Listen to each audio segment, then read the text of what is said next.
Ang manugang kong trilyonaryo. Kabanata 631. Isang malakas na ugong ang yumanig sa buong liwasan. Nakanganginig, tila pinupunit ang hangin ng sigawan at yabag. Mahigpit na nakahanay ang lahat ng disipulo ng Dragon Hall, nakataas ang ulo, ngunit mabigat ang tensyon sa paligid. Si Ricardo Yamashita ay nakatayo roon na parang Diyos ng kay-abangan, malamig ang tinig ng humarap kay Rodolfo Yan. Rodolfo Yan. Nandito kami para sa isang marangal na martial arts exchange, dala ang pangalan ng Fusang Karate. Ito ba ang tinatawag ninyong pagtanggap? Ano ito, kung hindi ninyo kami kaya sa patas na laban, gagamitin ninyo ang kapangyarihan ninyo para durugan ang pamilya Yamashita dito mismo. Pagkasabi niya, sabay-sabay na lumiyab ang mga mata ng mga disipulo ng Yamashita sa likuran niya, lahat puno ng puot. Hayop na baboy. Ang maruming pukana mo'y kahihiyan. Walang dangal ang Guoshu. Kapag natalo, gagamit ng dahas para supulan kami. Isusumbong namin ito sa World Martial Arts Association. Ipapakita namin sa buong mundo kung ano talaga ang tinatawag ninyong Chinese martial arts, puro kasinungalingan at panlilinlang. Ang mga salitang iyon ay parang matagal nang hinanda, tusok sa puso, at sinadya para bitagin ang karangalan ng pambansang sining. Sa mismong sandali, sumingit ang ilang kasapi ng World Martial Arts Association, nakakunot noo at parang galit na galit. Rodolfo Yan. Single ng isang lalaking nasa gitna, may suot na itim na Amerikana, balingkinita ng mukha at mukhang tusong unggoy. Bilang secretary ng World Martial Arts Association, ipinapahayag ko na ang Dragon Hall at ang buong pambansang sining ng China ay inaapi ang Fusang. Kung itutuloy ninyo ang balak ninyong iyan, agad kong iuulat sa konseho, at ipapabura ko ang Dragon Hall sa asosasyon. Sa tabi niya, halatang nakapwesto't nakadikit kay Ricardo Yamashita, tila ba tagapagsalita at alipin. Nangangitim ang mukha ni Rodolfo Yan, kumikidlat ang mga mata, sumisidhi ang galit sa dibdib. Lintik na World Martial Arts Association. Naging kasabwat pa ng pamilya Yamashita. Mga taksil. Si Andrew Cheng, tahimik na nakamasid, ay biglang natauhan. Ito pala ang babala ni Edmund Joe, isang tusong bitag. Hindi pala ngayon lang, matagal nang tina-target ng World Martial Arts Association ang pagbagsak ng pambansang sining. Lalong dumilim ang tingin ni Andrew. Kung ganyan karumi ang asosasyong iyan, bakit hindi tayo lumikha ng bago? Secretary Hong. Sigaw ni Rodolfo, nanginginig ang boses ngunit matalim. Ikaw ay Chino. Bakit ka pumapanig sa mga taga-Fusang at nagkakalat ng kasinungalingan? Kasabay nito'y sumabog ang nakakatindig balahibong presensya mula sa katawan ni Rodolfo Yan, halos yumanig ang paligid. Napaatras ang ilan, at lahat ng disipulo ng Dragon Hall ay nakatitig kay Secretary Hong na para bang handa siyang lapain. Ngunit si Digna Hong, makapalang mukha at walang hiya, ay nakatayo pa ring matikas sa tabi ng Yamashita at idineklara ng malakas. Ako'y nagsasalita lamang base sa nakikita ko. At nakikita ko ngayon na si Rodolfo Yan ay pinamumunuan ng mga disipulo ng Dragon Hall para saktan ang pamilya Yamashita. Bilang opisyal ng World Martial Arts Association, inuutos ko sa iyo, Rodolfo Yan, umatras ka at humingi ng tawad kay Ricardo Yamashita. Boom! Parang kulog ang epekto ng sinabi niya. Nagliyab ang galit ng mga tao, hindi lang sa Dragon Hall kundi pati ang ibang mga martial arts families na nakamasid. Hayop kang taksil. Alipin ng Fusang. Hindi ka karapat-dapat tawaging Chino. Balik ka sa amo mong Yamashita, aso. Ngunit imbes na mahiya, lalo pang ngumisi si Digna Hong. Dahil sa kanyang bulsa, nakasalpak ang 50 milyon na ipinangako ni Ricardo Yamashita kapalit ng kanyang pagtataksil. Sa gilid, nakataas ang baba ni Ricardo Yamashita, kampanteng nagmamasid, bago pa alipustang nagsalita. Rodolfo Yan. Hindi ba't maririnig mo ang utos ng kalihim ng World Martial Arts Association? Humingi ka na ba ng tawad sa Yamashita family, o nais mong labagin ang kanilang kautosan? Nanlumo ang mukha ni Rodolfo Yan. Nakayuko, dinudurog ng hiya at dalamhati. Nakakahiya. Isang kasamahan nating Chino ang nagbenta ng dangal ng bayan kapalit ng salapi. Natahimik ang paligid. Lahat ay nakatitig sa kanya, hinihintay kung yuyuko ba siya.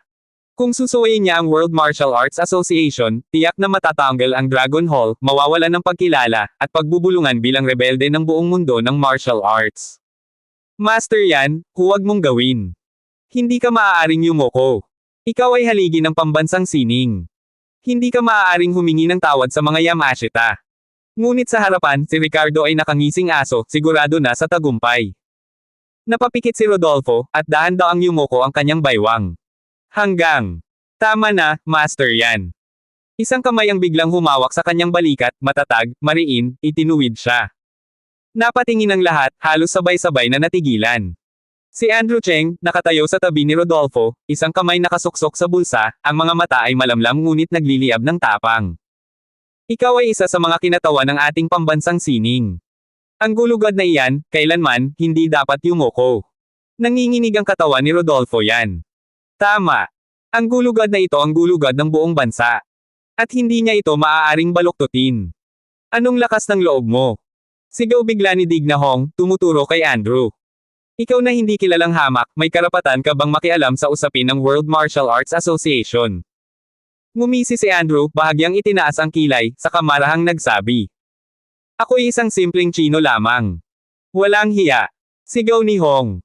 Ikaw na walang pinag-aralan, nang hihimasok sa hindi mo saklaw. Sino ka para harangin ang kautusan ng World Martial Arts Association? Ngunit bago pa siya makapagpatuloy. Boom! Isang malakas na sipa mula kay Andrew ang tumama sa dibdib ni Digna Hong. Lumipad ito ng ilang metro, bumagsak sa lupa na parang basahan. Hindi pa siya nakakaangat, mabilis na lumapit si Andrew, madiing inapakan ang dibdib nito. PAAK. Sumirit ang dugo mula sa bibig ni Digna Hong, halos mawala ng malay. Ngunit sa gitna ng kanyang paghahabol ng hininga, nagawa pa niyang sumigaw. Andrew Cheng. Wala kang karapatan. Ako ang kalihim ng World Martial Arts Association. Sisirain kita. Iuutos kong burahin ang Dragon Hall. Sisirain ko ang karangalan ng pambansang sining. Malamig ang titig ni Andrew, at may mapanlinlang na ngiti sa kanyang labi. World Martial Arts Association. Aba, napakalakas naman pala. Kabanata 632. Galit na galit si Andrew Cheng matapos marinig ang mga salita ni Digna Wang. Sumigaw siya, paan ng puot. Ang kapal ng mukha mo. World Martial Arts Association daw. Kung ganyan ang klase ng basura ang isinusulong ninyo, mas mabuti pang maglaho na kayo. Bitawan mo ako, kung hindi, sisiguraduhin kung pagsisisihan mo to. Sige, malamig na tugon ni Andrew, kasabay ng mas matinding diin ang kanyang paa. Aog! Napasigaw ng malakas si Digna Hong, nanlilisik ang mga mata at namumula ang mukha. Crack! Ramdam niya mismo ang bali ng kanyang tadyang sa ilalim ng bigat ng paa ni Andrew. Matinding kirot. Sobrang sakit na halos hindi siya makahinga. Nanginginig ang tinig niya nang sumigaw kay Rodolfo yan, na nanunood sa tabi. Rodolfo yan. Bakit hindi mo pinipigilan ang disipulo mo? Kapag hindi ka kumilos, pagbabayaran mo to. Ang buong World Wushu Association ang kalabanin mo. Ngunit tumikim lamang si Rodolfo, malamig ang tinig. Paumanhin, Secretary Hong. Hindi siya disipulo ko. Ano? Halos mabaliw si Digna Hong sa galit. Kung ganun, aling pamilya ng Chinese martial arts ang pinagmulan niya? Habang umiiyak sa sakit, patuloy siyang nagbanta. Bitawan mo ako. Isusumbong kita sa buong martial arts world. Titiyakin kong ang pamilya mo ay maaalis sa mapa. Ipapasanction ko kayo. Pero hindi natinag si Andrew Cheng. Malamig niyang sinabi. Pasensya ka na. Wala akong kinalaman sa kahit anong pamilya, ni sa World Martial Arts Association ninyo. Isa lang akong karaniwang Chino, pero hindi ko kayang tiisin ang kahayupan at kasinungalingan mo. Pagkasabi niyon, biglang yumangay ang paligid. Nagtaasan ng mga kamao ng mga disipulo ng Dragon Hall at mga kabataang mandirigma mula sa iba't ibang pamilya. Unang sumigaw si Richard Duan. Tama. Hindi kailanman matatalo ang Chinese martial arts. At ikaw, hayop ka, wala kang karapatang maging leader. Dapat lang sa'yo yan. Sumunod ang iba. Oo. Ang kapal ng mukha ni Secretary Hong na to. Ginamit ang kapangyarihan para patayin ang sarili niyang kababayan. Parusahan siya. Dapat siya ang imbestigahan ng World Martial Arts Association. Nagngangalit ang galit ng lahat. Nanginginig sa takot si Digna Hong, pawis na pawis at namumutla. Hindi niya inaasahan na ang arogansya niya ay magiging mitya ng sama ng loob ng lahat.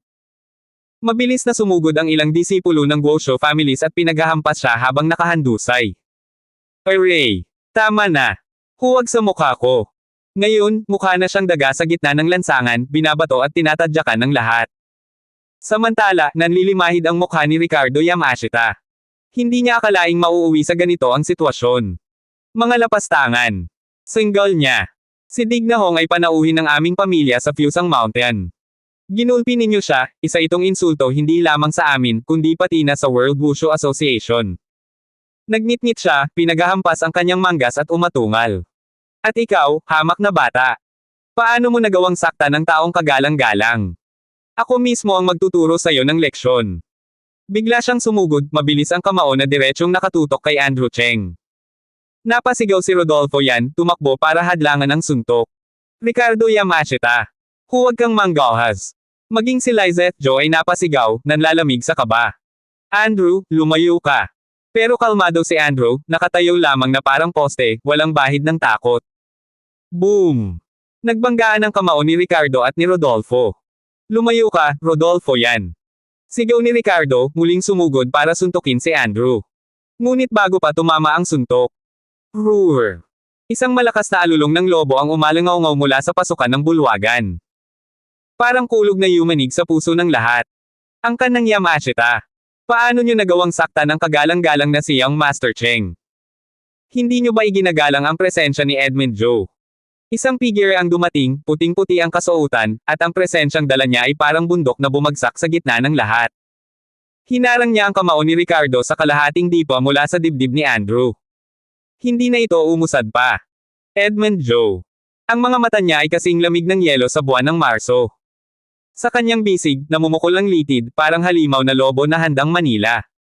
Joe Family Qigong. Totoong Joe Family Qigong. Sigaw ng isa sa mga nanunood. Nagkagulo ang lahat. Hindi nila akalaing masisilayan pa nila ang alamat.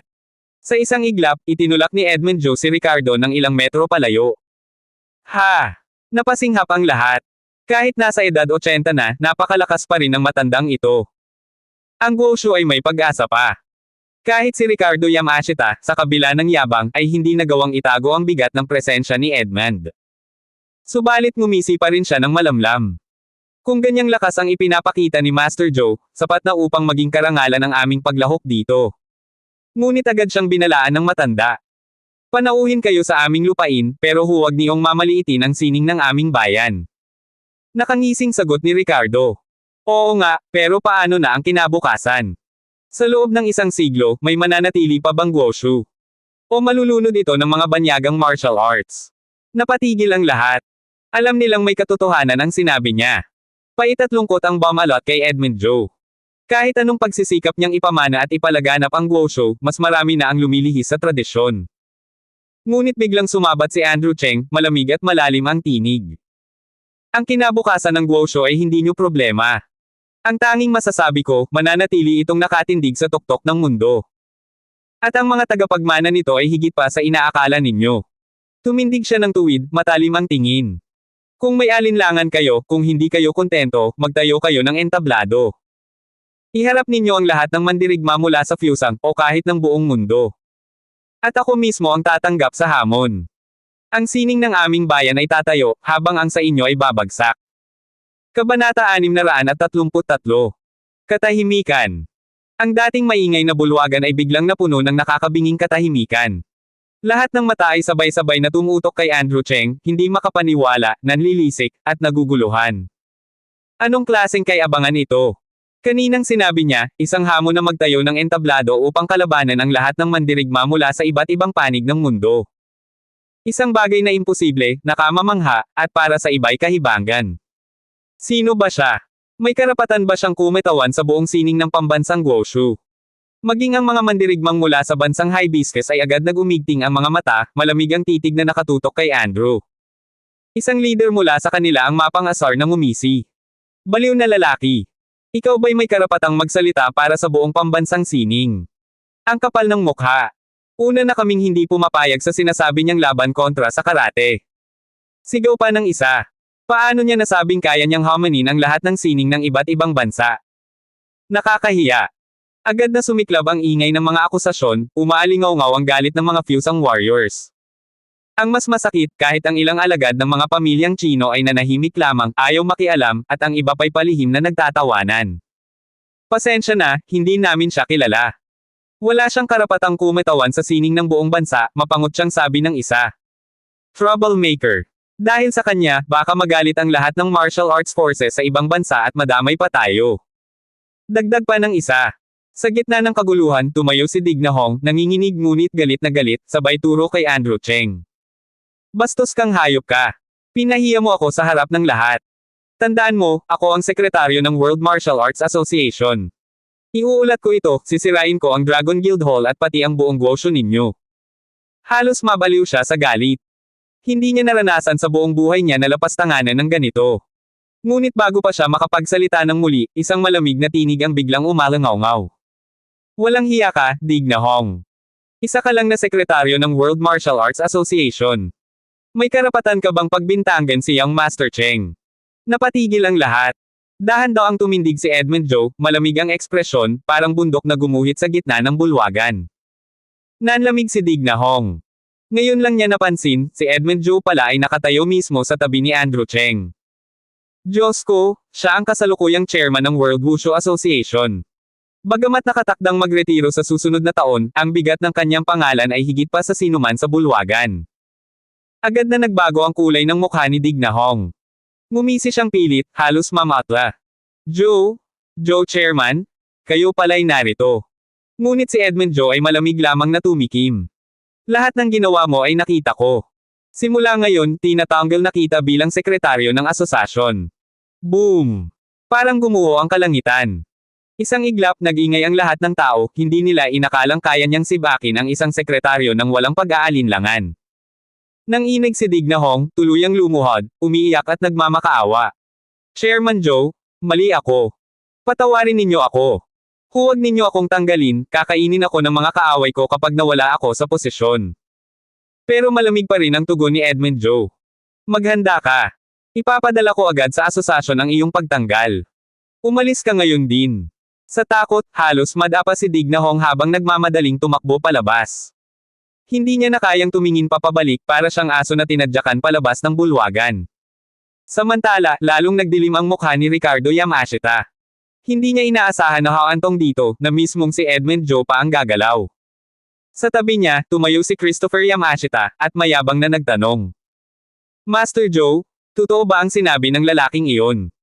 Magtatayo kayo ng pandaigdigang paligsahan kung saan hahamunin ng Guoshu ang lahat ng martial arts sa mundo.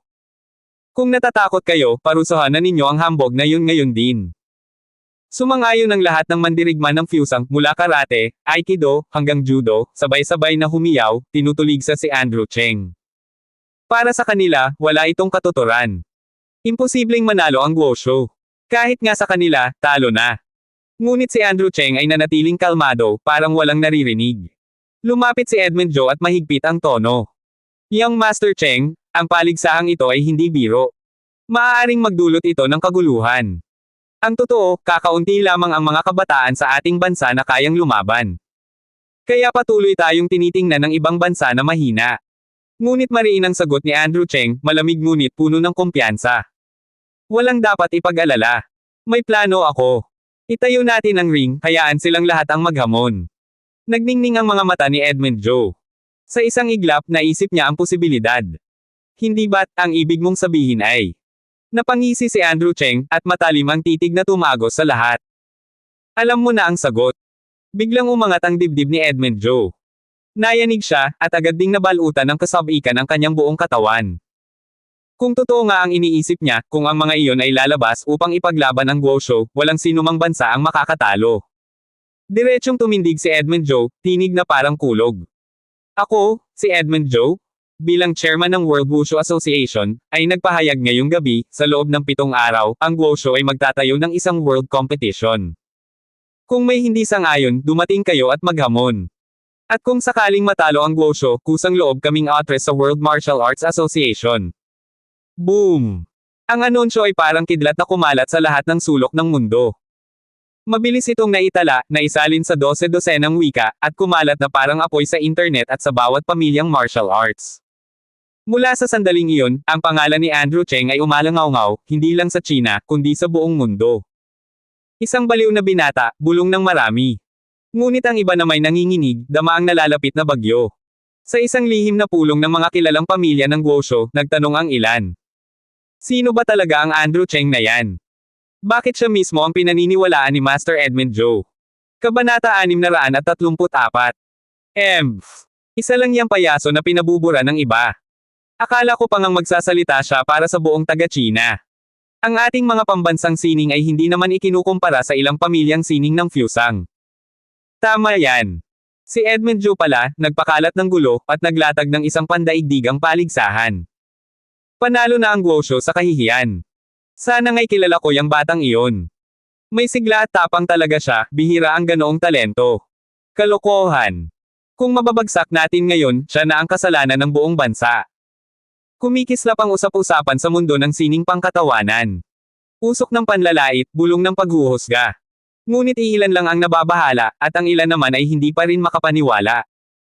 Lumipas ang ilang araw. Nang muling tumingin sina Andrew Cheng at Edmund Joe, naroon na rin sina Ricardo Yamashita at ang iba pa. Ngunit sandaling pumalo ang pangulo ng Yamashita, pinaalis nila ang kanilang mga tauhan, nagwakas ang maliit na tunggalian na iyon ng walang malaking dugo. Unti-unting nagkalat ang tao. Alam ng lahat na ang susunod na tampok ay ang pandaigdigang paligsahan. Ang gabi hindi na masyadong kawili-wili kung ihahambing sa darating na pagtatanghal. Sinama ni Edmund Joe sina Andrew Cheng, Rodolfo Yan, at ang iba pabalik sa panloob na bulwagan. Pagkapasok nila, nasilayan muli ng karamihan ang usapan na parang kulog sa malayo, mga boses na punong-puno ng pagtataka at pagpupuna. Grabe! Anong nangyari kanina? Si Master Joe, nagparespito pa sa batang iyon. Ano ba yan? Ano ang nasa likod ng batang iyon? Marumi man ang mga bungkal ng hinala, isang pakiramdam ang tumubo, parang bagyo ang paparating. Halos magsumiklab ang lahat sa pananibik. Si Richard Duan, na tumitindig sa gitna ng karamihan, itinatabi ang kanyang matandang katiwala, at tumakbo ng mabilis papunta kay Andrew Cheng. Siya'y nagbagsak, lumuhod, at umiyak ng parang isang matinding tagpo, "Young Master Cheng, pakiusap. Kami po'y nakikinig sa inyo." Napanganga sina Edmund Joe at Rodolfo Yan sa biglaang eksena. Nagngingit-ngit ang puso ni Lizette Joe. Tiningnan ni Andrew Cheng si Richard na nakaluhod, at may kakaibang simpatiya ang tumubo sa kanyang dibdib. Nakita niya ang isang taong matipuno, marupok man ang kapalaran, tumitibay sa loob. Kahit alam niyang malabong humarap kay Christopher Yamashita sa ilalim ng bundok, handa ang binata na magsakripisyo para sa dangal ng mga Duan at ng pambansang sining. "Tumayo ka na, malumanay na mariin," ang sabi ni Andrew Cheng habang hinahila si Richard Duan pataas. Mapatla pa rin ang mukha ni Richard, duguan ng sugat, ngunit may luha sa mga mata habang tumitig kay Andrew Cheng. "Young Master Cheng. Gusto ko pong maging katulad ninyo." Napatigil sandali si Andrew. Nagbulungan sina Edmund Joe at Rodolfo Yan. Sinabi ni Rodolfo, "Richard Duan, alam ko ang inyong kalagayan. Mahina ang inyong pamilya.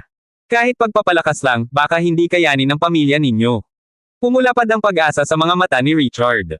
Wala na ba talagang ibang paraan? May gamot ba? May lihim na daan? Nang usap siyang napakaawa. Ngumiti si Rodolfo, at mahina niyang wika, "Saan mo ba nabasa yan? Mga alamat lang iyan. Ang tunay na lakas ay bunga ng tiyaga, hindi mga himala. Huwag mong ipagtiwala ang buhay mo sa mga kwentong gawa-gawa." Biglang lumuha si Richard. Lumaki sa kanya ang isang pangarap na parang mapailawon, mula pagkabata, pinangarap niyang magkaroon ng elixir, ng lunas na magpapalakas sa isang kahilingan. Ngunit ang salita ni Rodolfo ay parang malamig na tubig na tumapong sa ilaw ng pag-asa. Hindi ba niya mababawi ang dangal ng kanyang ama? Hindi ba niya kayang talunin si Christopher Yamashita? Ang ilan sa mga pangarap ay nabasag sa isang iglap. Tumayo si Andrew Cheng, at may malalim na tanong, "Talagang gusto mong tumibay?" Tumango ng buong buo si Richard. "Handa po akong bayaran ang lahat." Pakiusap niya. Ang tinig ay sabi-sisi sa kawalan ng pag-asa. Tumango rin si Andrew. Kilalang tao ang makakatulong, pero malaki ang presyo. Ang sakit at pagdurusa nito, hindi lahat ay makakaya. Baka hindi kayanin ng katawan mo, baka hindi rin ang iyong loob. Parang may nanunukso sa dilim, biglang nagningning ang mata ni Richard. Kaya ko. Pumalo ang pag-asa sa dibdib niya, na tila natagpuan ang sinag ng liwanag sa gitna ng kawalan. Napatingin si Edmund Joe kay Andrew, at may pagdududa at pag-asa sa mata. "Sinasabi mo ba? Ipapadala mo siya kay General Manuel Chu?" Maikli ang sagot ni Andrew, "Maaring. Pero nakasalalay sa kanya." Bago pa man siya makapagsabi ng iba, bumulong si Andrew, "Magpahinga ka muna. Sa loob ng kalahating buwan, kung narito pa ako sa Shanghai, hanapin mo ako sa Huangting Hotel. Kung wala ako, puntahan mo ako sa Shangjiang. Magpaalam ka muna sa pamilya mo, baka tumagal ito ng ilang taon. At kung hindi mo kayanin, maaring isalubong ka namin agad."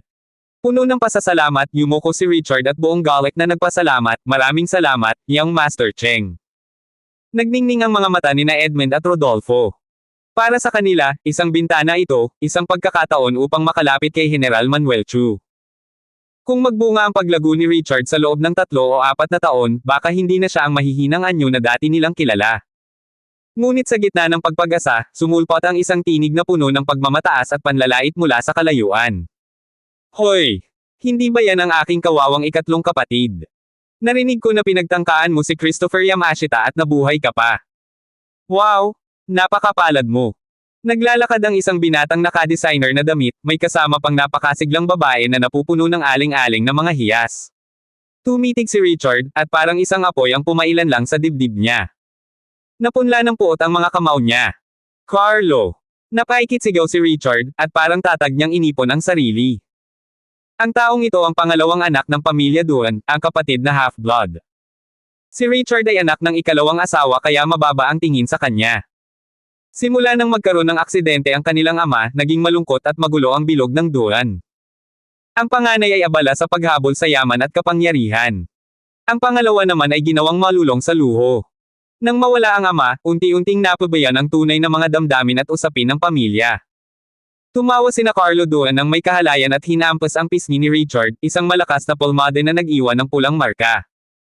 Ano bang halaga mo? Akala mo nga ba't hindi ko kaya? Ako ang pangalawang binata ng Duan, iba-iba ang tatak namin. Naglaho ang ngiti ni Lizette Joe. Napaatras si Andrew at napangisi ng bahagya, malungkot ang tingin niya. Nakita niya sa mukha ni Richard ang isang lumang anino, ang pagbubulag-bulagan ng kahirapan, ang tibay ng pagtitiis. Naunawaan ni Andrew ang kabigatan ng paa at isip ni Richard, iyon ang mga taong sinasalamin ang kanyang sariling nakaraan, mga marunong magtiis at maghintay. Binigyang pansin ni Carlo Duan ang mga kasama ni Richard, at sa sandaling nakita niya sina Rodolfo, Lizette, at Edmund, tila parang hinamon niya ang lahat. Oy, ilan bang bago mong kaibigan? Mga matatandang iyan. O kaya gusto mong magpakita show? Ang babaeng to, baka gusto ninyo magpalamig. Napilayan ang labi ni Lizette. Napatingin si Andrew, at may pagkauyam sa mukha. Pero bago pa man sumagot, itinuro ni Carlo si Andrew at hinamon siya ng may naglalagablab na boses. Anong meron sayo, batang nagkukunwaring marangal? Sabihin ko sayo, magluhod ka na kung hindi mo kaya. Ang kanyang tinig ay parang palaso, puno ng pagmamataas at panunubok. Kabanata 635. Galit na galit si Carlo Duan, at naglakas loob pang umiling sa kanya. Sino ba siya? Siya ang Carlo Duan ng pamilyang Duan. At ngayon, pinapahiya siya sa harap ng lahat ng mga taong ito. Bahagyang natigilan si Andrew Cheng, bago niya dahan-daang ipaling ang tingin kay Carlo. Naningkit ang mga mata niya. Mapanghamon, malamig, puno ng yabang. Ah, kaya pala, ganito ang asal ng pamilyang Duan. Walang hiya, arrogant.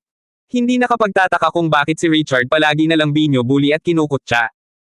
Carlo, huwag kang bastos kay Young Master Cheng. Sa unang pagkakataon, buong tapang na sumigaw si Richard Duan, nakapisil ng mahigpit ang mga kamao, nanginginig sa galit. Nagulat si Carlo. Ito bang inutil na kapatid niya, ang walang silbi at walang boses sa pamilya? Ngayon ay may lakas ng loob na sigawan siya. Pak! Isang malakas na sampal ang pinakawalan ni Carlo, at mariing itinuro ang ilong ni Richard. Richard Duan, anong karapatan mong sumigaw sa harap ko? Ikaw, anak ng isang babaeng basura, dahil lang nakatagpo ka ng ilang kaibigan, akala mo may saysay ka na. Ano ka, bida-bida? Wala kang karapatang tumayo sa tabi ng mga tunay na tao. Nanggalit ang panga ni Richard, ngunit pinili niyang yumuko. Mahinang bulong lang ang lumabas sa kanyang bibig. Pasensya na, Carlo, sila lang ang mga kaibigan ko. Ngunit hindi pa natapos si Carlo. Mabilis niyang sinipa ang baywang ng nakababatang kapatid. Dumagundong ang sahig nang bumagsak si Richard. Nanginginig ang katawan ni Richard habang bumangon, ang mukha puno ng sakit pero sa halip na lumaban. Muli niyang sinambit ang parehong mga salita. Pasensya na, sila ang mga kaibigan ko. Pak! Isa na namang sampal. Sumabog ang dugo sa labi ni Richard. Kaibigan. Sigaw ni Carlo, halos mabaliw sa galit. Anong kaibigan ang pinagmamalaki mo, ha? Ikaw ay isang ligaw na aso lang na pinatire sa pamilya. At ang nanay mo, isang babaeng kinahabag-habagan lang ng tatay ko. Huwag mong kalimutan, wala kayong lugar sa pamilyang Duan. Ang mga salitang iyon ay parang mga punyal na paulit-ulit na itinusok sa dibdib ni Richard.